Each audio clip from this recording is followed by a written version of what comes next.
விடியதன் உருவமை குலமிகு கரியது வடிகொடு தனதெறி வழிபடும் அவரிடர் கடி கணபதி வர அருளின் மிகுக்குடைய வடிவினர் பயில்வழி வளமுறை இறையே என்று மூலாதாரத்து மூன்றலு கணலை காலால் எழுப்பும் கருத்தருவித்தே அமுத நிலையும் ஆதித்தின் இயக்கமும் குமுத சகாயம் குணத்தையும் கூறி இடைச்சக்கரத்தின் ஈரற்று நிலையும் உடற்சக்கரத்தின் உறுப்பையும் காட்டி சண்முகத்தூலமும் சதுர்முக சூட்சமும் என்முகமாக இருக்கக்கூடிய என் விநாயக பெருமானுடைய திருவடியை வணங்கி இந்த ஆனி மாதத்தினுடைய பலன்களை பற்றி இப்போது தொகுத்து வழங்க உள்ளேன்.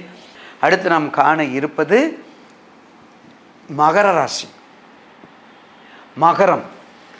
மகர ராசி காலபுருஷனுக்கு 10, காலபுருஷனுக்கு கர்மாதிபதி, காலபுருஷனுக்கு லாபத்தை கொடுப்பதற்கு முன்னோடியாக இருக்கிறது மகர ராசி. அப்பா 7.5 முடிஞ்சிருச்சுரா, முடிய போதுரா, சாமி சொல்லிட்டாங்கடா, கப்ப கண்டிப்பாக வரப்போகுது. என்னென்ன உத்திராடம் அவிட்டம் திருவோணம், உத்திராடம் அவிட்டம் திருவோணம் இந்த நட்சத்திரத்துக்காரவங்க அழகாக இருக்கிறீங்க, ஒன்றும் பிரச்சனை இல்லை. பாதச்சனி உங்களுக்கு நடப்பது, பாதச்சனீஸ்வரர். அப்போ பயனை கொடுக்கக்கூடியவர், நல்ல வளத்தை கொடுக்கக்கூடியவர், நல்ல செல்வத்தை கொடுக்கக்கூடியவர். அப்போ மகரச்சனி உங்களுக்கு ஏற்கனவே வக்கரம் வரப்போகிறார். ஏற்கனவே அதை விட என்ன சிறப்பு என்ன, குரு பாக்கியம். உங்கள் ராசிக்கு 5ல் குரு, இவ்வளோ நாளாக 4ல் இருந்தார், இப்போ 5ல் இருக்கார். அப்போ 5ல் இருக்கும்போது உங்கள் ராசி எப்படி பார்க்குறாரு, 7, 8, 9ஆம் பார்வை பார்க்குறாரு. ரொம்ப நாளாக இருக்குதுப்பா, வரவே இல்லை. வாய்தா போட்டு எனக்கு வாயடைச்சு போச்சு, வாய்தா போட்டு எனக்கு கால் கடுத்து போச்சு, வாய்தா போட்டு வயிற்றுச்சல் ஆயிடுச்சு. அதுக்கு விடை இப்போ உண்டு. அதுக்கு விடை இந்த மகர ராசிக்கு உண்டு. எப்போ? இந்த மாதத்தில் உண்டு.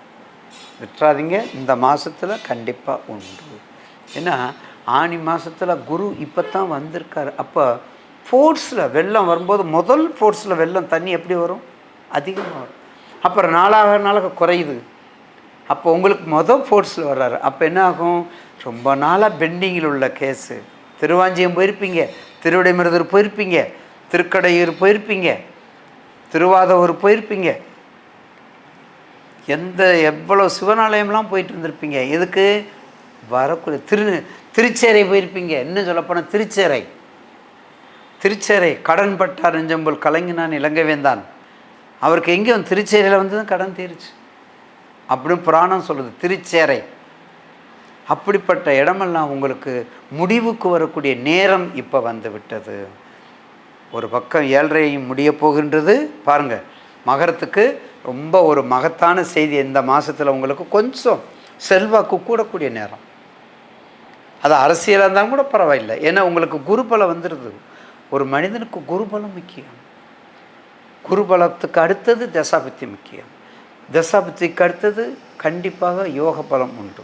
அப்புறம்தான் மற்ற கணக்கெல்லாம் அப்புறம்தான் இங்கே பார்க்கணும். ஆக மொத்தம் இந்த மாதத்தில் மகர ராசி நேயர்களுக்கு அப்படியே மூவ் பண்ணி கொண்டு போயிட்டீங்கன்னா நிச்சயமாக இந்த ஆனி மாதத்தில் ஒரு நல்ல முன்னேற்றத்தை கொடுக்கும். உயர்வை கொடுக்காது, முன்னேற்றத்தை கொடுக்கும். 80 மார்க் வாங்க முடியாது, 45 மார்க் வாங்கிடலாம், போதுமா? ஒரே வார்த்தை, அவ்வளோதான். 80 மார்க் வாங்க முடியாது. 80 மார்க் எப்போ வாங்கணும்? சனீஸ்வரன் வீட்டை விட்டு நம்மளை வெளியே வரணும். பாதசனி முடியல இல்லை,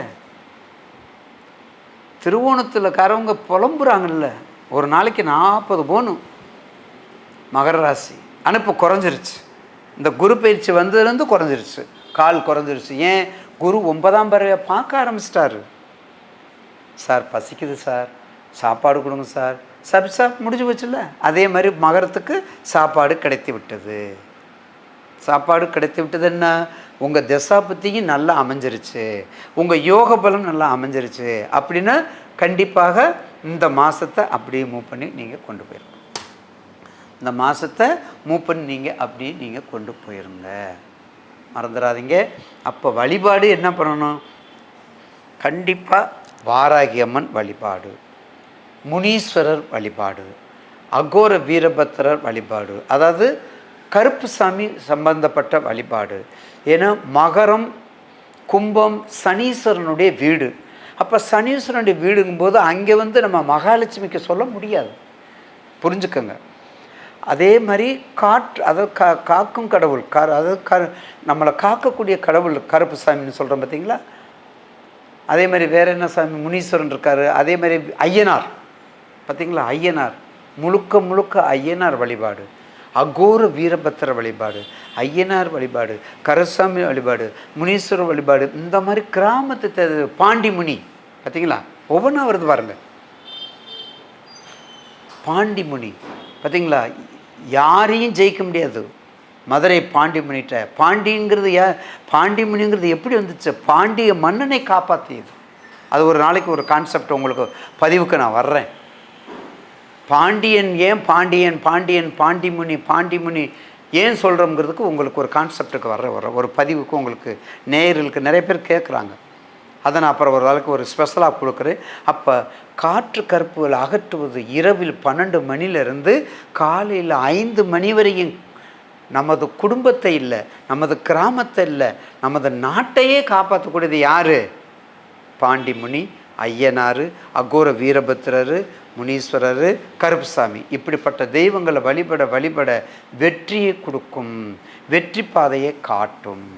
நிச்சயமாக இந்த மாதத்தை நீங்கள் மிக நன்மை பயக்கும் ஆனி மாதமாக முடியும் என்று கூறி விடைபெறுகிறேன். நன்றி, வணக்கம். ஈசனே சிவகாமி நேசனே என ஈன்ற தில்லைவாழ் நடராஜனே, திருச்சிற்றம்பலம். தனம் தரும், கல்வி தரும், ஒரு நாளும் தலைவரியா மனம் தரும், தெய்வ வடிவம் தரும், நெஞ்சில் வஞ்சமில்ல இனம் தரும், நல்லெண்ண எல்லாம் தரும், அன்பர் என்பவர்க்கே கணம் தரும் பூங்குழலாய் அபிராமி கிடைக்கிறீங்கள் என்று கூறி விடைபெறுகிறேன். நன்றி, வணக்கம். திருச்சிற்றம்பலம்.